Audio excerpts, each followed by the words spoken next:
m'appelle Sacha et j'ai commencé le VTT il y a 3 ans.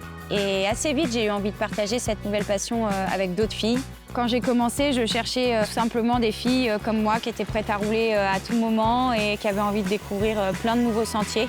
Et c'est seulement au bout de plusieurs rencontres que là, j'ai commencé à réaliser qu'en fait, il y avait une grande communauté et qu'il y avait plein de filles qui étaient super investies dans ce sport. Pour moi, cette communauté féminine, elle m'a permis de vouloir progresser et de m'impliquer à fond dans ce sport.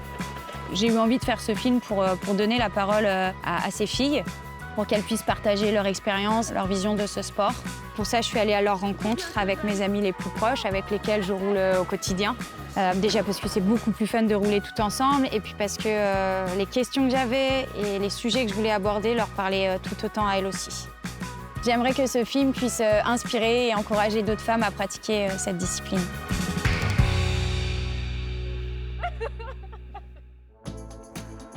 Le premier jour, avec Néris, on est allé rouler avec Déborah, que l'on connaissait déjà, puisque c'est l'une des fondatrices de l'assaut des Biquettes à Annecy.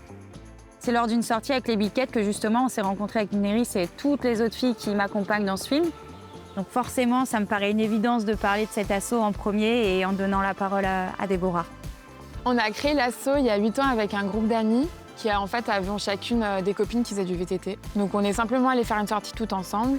Et en fait, on s'est rendu compte qu'on avait toutes des personnes autour de nous qui faisaient aussi du VTT. Et en fait, on a créé un groupe Facebook simplement pour se retrouver et se dire bon bah allez, je suis dispo tel jour à telle heure, qui a envie de venir rouler? Et assez rapidement, ça fait effet boule de neige. On s'est retrouvés une trentaine sur le groupe et on s'est dit bon bah allez go, on crée une asso et puis on se met à fond là-dedans et c'est vraiment cool.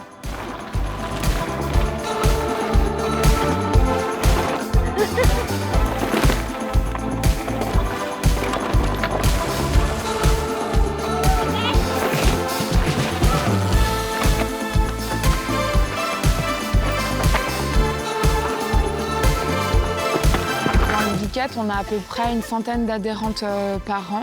On a des sorties tous les jeudis soirs sur Annecy. Et après, à côté de ça, il y a aussi des stages de perfectionnement, des stages d'initiation. Et après, il y a une partie aussi où on va aller vraiment rouler sur le terrain. Et là, on prend le temps de regarder les passages techniques, les trajectoires, voir à quelle vitesse il faut passer pour que ce soit le mieux. C'est vraiment accessible à tous les âges, tous les niveaux, tous les horizons. Si une fois quelqu'un qui est débutante, qui a juste fait du vélo 2 ou 3 fois, veut venir rouler avec nous, il n'y a vraiment aucun souci et c'est avec grand plaisir.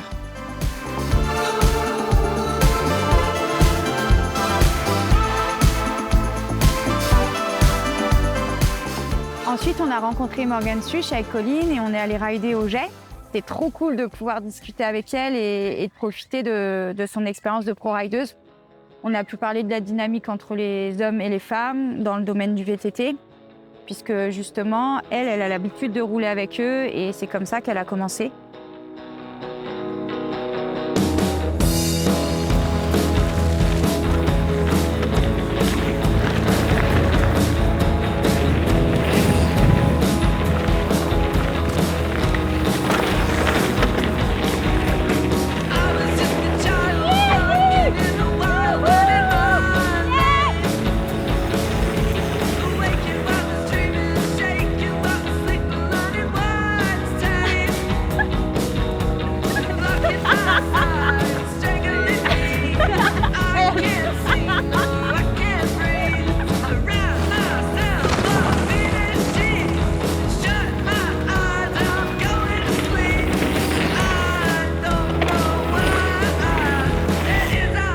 Moi, si j'avais un conseil vraiment pour rouler vite, et c'est ce que j'ai fait quand j'ai commencé le vélo, et beaucoup de nanas, je pense, c'est qu'en fait, on n'avait pas peur d'aller rouler avec des mecs. Et vraiment, dès que vous voyez des mecs, des potes à vous, des copains, ou même des nanas beaucoup plus rapides que vous y allez, vous suivez, vous prenez la roue. Et il ne faut pas faire de généralité. Moi, les 3/4 des gars que je connais, ils sont même hyper contents d'emmener des filles avec eux, avec un niveau peut-être un peu moins élevé.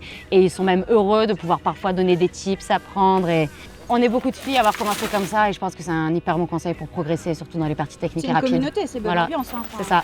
Et je pense que c'est important de ne pas avoir peur de ça et il faut y aller. Salut les filles! Salut les filles! C'est cool parce qu'on se tire pas la bourre avec les gars, c'est plutôt bon enfant en fait. On a des moments de complicité avec eux et on se marre plutôt bien. Sympa ta moustache. Merci. Après, on a été roulé dans les monts Jura à Crozet avec ma pote Morgane sur des pistes qui ont été créées par l'assaut de l'Enduro du Ghetto. On a été roulé avec Eve, qui est la seule femme dans cet assaut et qui participe à l'entretien des trails. Et pour ça, on a voulu qu'elle nous parle de la relation homme-femme, mais cette fois-ci d'un point de vue communauté. Donc l'Enduro du Ghetto, c'est une association qui existe depuis 8 ans. Ça s'est fait par un groupe de copains. Et maintenant, ils sont une petite trentaine. Et cette association a commencé à créer les premiers trails qui sont en bas de Crozet. Je les ai rencontrés sur un événement et puis coup de foudre amical. Et c'est une vraie famille, quoi, vraiment. Des filles ou des gars, peu importe, on peut découvrir mais plein de trails. Et c'est aussi l'adrénaline qu'on cherche dans ce sport-là aussi. Hein. Ça pousse un peu tout le monde. Hein. Le vélo, c'est de partager la passion. Et qu'est-ce qui fait vibrer? Le vibrer, c'est le partage. Et du coup, on va rouler quelle piste là? Ah, vous n'allez pas être déçus parce qu'on va en faire plusieurs. Allez.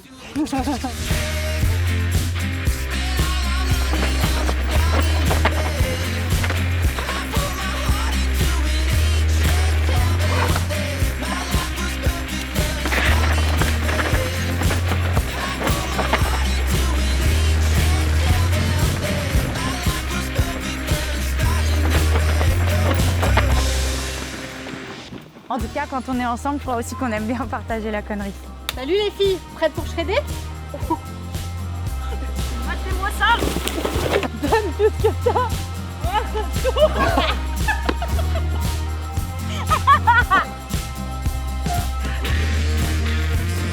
Je shred fort là. C'est trop stylé.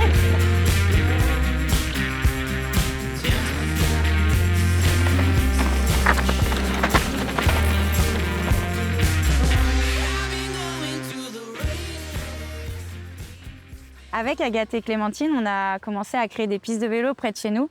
C'est quelque chose qu'on aime beaucoup faire, mais qui demande du savoir-faire. Pour nous, c'est important de nous former à cette pratique du shape. Et pour ça, on travaille avec Sébastien Giraldi, dont c'est le métier, et qui est l'un des plus réputés dans le milieu. Il travaille notamment avec son entreprise à la création de Bike Park.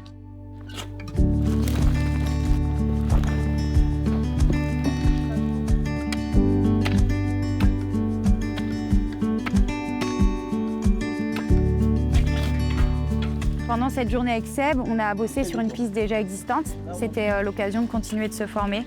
Quand on arrive et qu'on voit ce que vous avez déjà fait, on voit qu'il y a du travail derrière, donc vous êtes complètement dans le juste, il n'y a pas de problème avec ça. Et si tu veux que ça dure et que vos trails soient intuitifs, ça implique une grosse réflexion et puis de se poser et de prendre le temps. Il y a aussi tout un travail de choix d'itinéraire et puis de placement, quoi, pour que ça soit intuitif, fluide sur le vélo et pas que ça soit subi et forcé, quoi. Le plus important, c'est la motivation déjà, d'avoir le goût du travail. Ensuite, il faut quand même avoir des outils qui nous correspondent, qui nous permettent de faire du bon travail avec pas grand-chose. Toi, que ça soit simple à rider, que ça soit logique, quoi, dans ta manière de rider, tu vois. Pas vouloir foutre de la difficulté pour en avoir.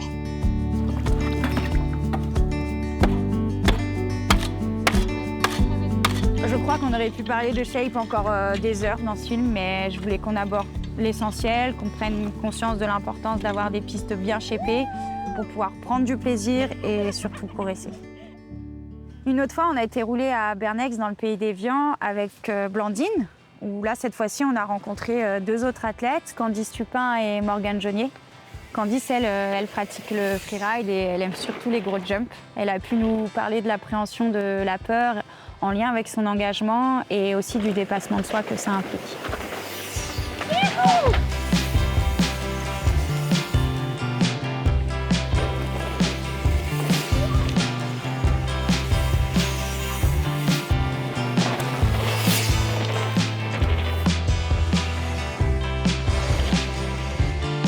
J'ai une approche personnelle par rapport à la peur. Je pense qu'elle n'évite pas le danger.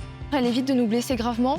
Si je la surmonte avec ma motivation, je vais être encore plus heureuse après, plus fière de moi, plus en confiance avec moi-même sur un vélo. Je vais savoir mes limites, je vais les connaître mieux et je vais apprécier le fait de les repousser. Elle est omniprésente dans un sport extrême, mais on peut quand même bien jouer avec si on se connaît vraiment. Et donc, pour vraiment réussir à comprendre quelle peur est quelle peur, laquelle est rationnelle et irrationnelle. La peur irrationnelle, c'est celle où on a peur de quelque chose qu'on maîtrise, qu'on fait souvent et qu'un jour, on ne sait pas pourquoi elle vient. Dans ce cas-là, quand on va la surpasser, on va vraiment avoir un pic d'adrénaline. Par contre, la peur rationnelle, c'est une peur qui est là pour une bonne raison. C'est comme une petite voix dans notre tête qui nous dit que quand faut pas y aller, faut pas y aller. Et plus on attend, plus la peur, elle prend de la place. Donc peut-être moins attendre, moins réfléchir. En tout cas, c'est hyper important de s'accorder des moments de détente pendant une session de ride. Ça permet de se poser, de se vider la tête et de surtout pas se blesser. Et justement, avec Morgane Jaunier, on a discuté de la gestion d'une blessure et de tout ce processus de reconstruction de soi qui en découle puisqu'elle s'est blessée à plusieurs reprises dans sa carrière. Je pense que la blessure reste un sujet tabou dans le sport alors qu'elle peut apporter beaucoup de positifs et nous faire évoluer individuellement. C'est vrai que je me suis déjà blessée dans le passé et c'est plutôt inévitable dans la carrière d'un athlète. Et on va passer par différentes phases. Des phases de tristesse, de doute, de colère, d'incompréhension. Et petit à petit, l'acceptation se met en place. Et la volonté et la détermination vont permettre de se remettre en selle plus ou moins rapidement et d'être encore plus solide après cette blessure, que ce soit physiquement ou mentalement. Je fais du tri, que ce soit dans mes idées ou dans ma vie, et je sélectionne vraiment ce qui peut m'entourer pour revenir au plus haut niveau, le plus rapidement possible. Et l'entourage y est pour beaucoup. Je pense que ça t'amène une force de caractère.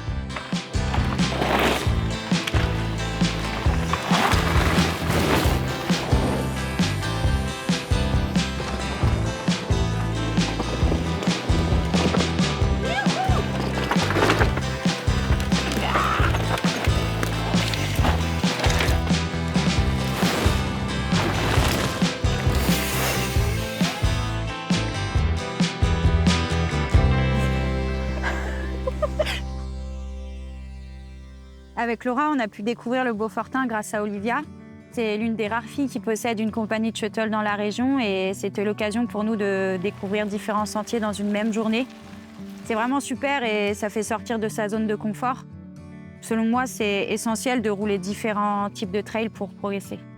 Une journée avec Up and Down, c'est une expérience de VTT dans les paysages alpins qui permet de progresser techniquement et aussi d'en prendre vraiment plein les yeux. On peut partir d'une ligne de crête avec une vue sur les montagnes et le Mont Blanc et descendre dans des forêts différentes et tout ça en une même seule journée. Et de pouvoir partager ça avec des personnes qui viennent visiter le coin, c'est juste trop bien en fait de pouvoir les amener sur les trails que moi j'adore faire avec mes potes et leur montrer ce que c'est que de rouler ici et de passer un peu de temps avec nous dans cette vallée qui est vraiment trop bien pour faire du vélo, quoi.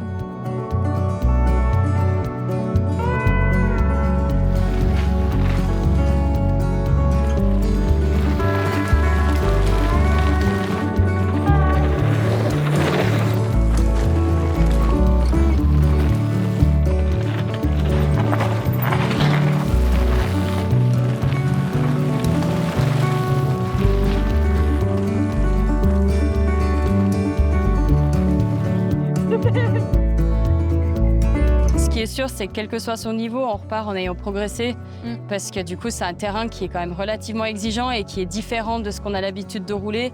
On est là pour donner les trajectoires, on est là pour faire en sorte qu'on passe mieux certains passages pour que tout le monde reparte en ayant passé une bonne journée, en ayant progressé un petit peu et pu profiter du coin au maximum.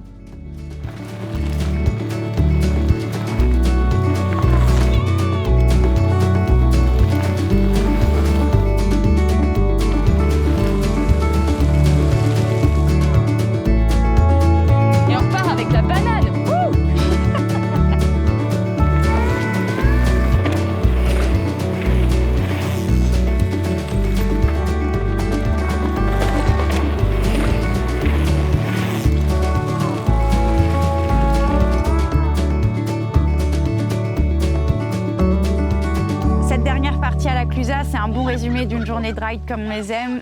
Rouler entre potes, la bonne ambiance, le partage et l'apéro. C'est toujours cool de rouler tous ensemble entre potes.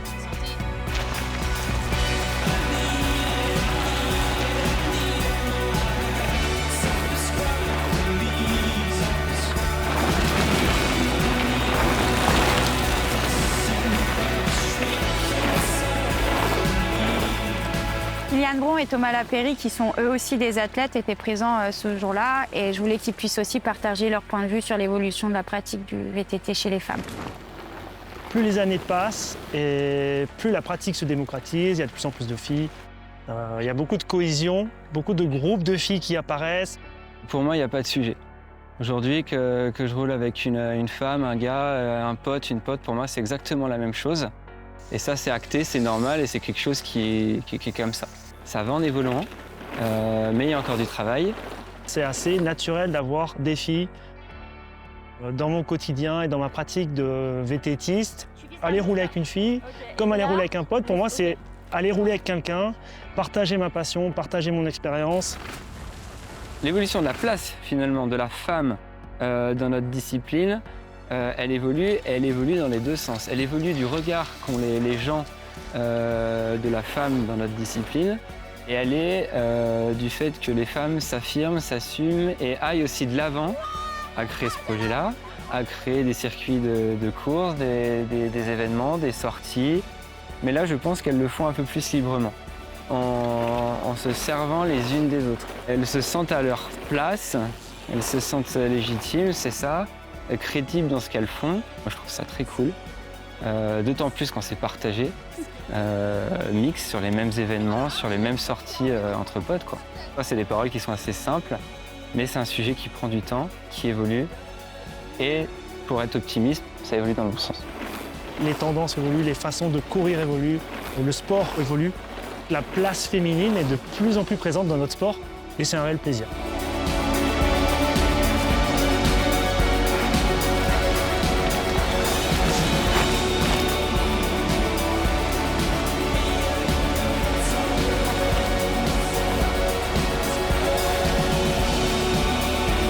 Le but de Swim, c'est que des femmes s'en inspirent, qu'elles puissent s'identifier et pourquoi pas les encourager à commencer ce sport. C'est vraiment quelque chose qui me tient à cœur. Pour moi, c'est pas qu'un sport, c'est un état d'esprit, c'est un esprit de communauté avant tout. C'est pas un film qui est centré sur la performance, c'est tout simplement notre histoire qui est racontée de la manière la plus authentique.